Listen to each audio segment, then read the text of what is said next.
పరిధిలోని రుద్దం మండలం కలిపి పంచాయతీ శేషాపురం గ్రామంలో ఉగాది పండుగ సందర్భంగా జానపద కళాకారులు కోలాటం ప్రదర్శించి అందరినీ అలరించాయి.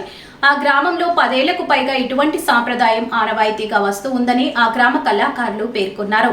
నేటి కాలంలో టీవీలు, సెల్లకు అతుక్కునే జనాలకు కాస్తంత అయిన ఉపశమనం కలిగించడమే కాక జానపద కళలు అంతరించిపోకుండా ఉండేందుకు ప్రయత్నిస్తున్నామని ఆ గ్రామ కళాకారులు వాపోయారు.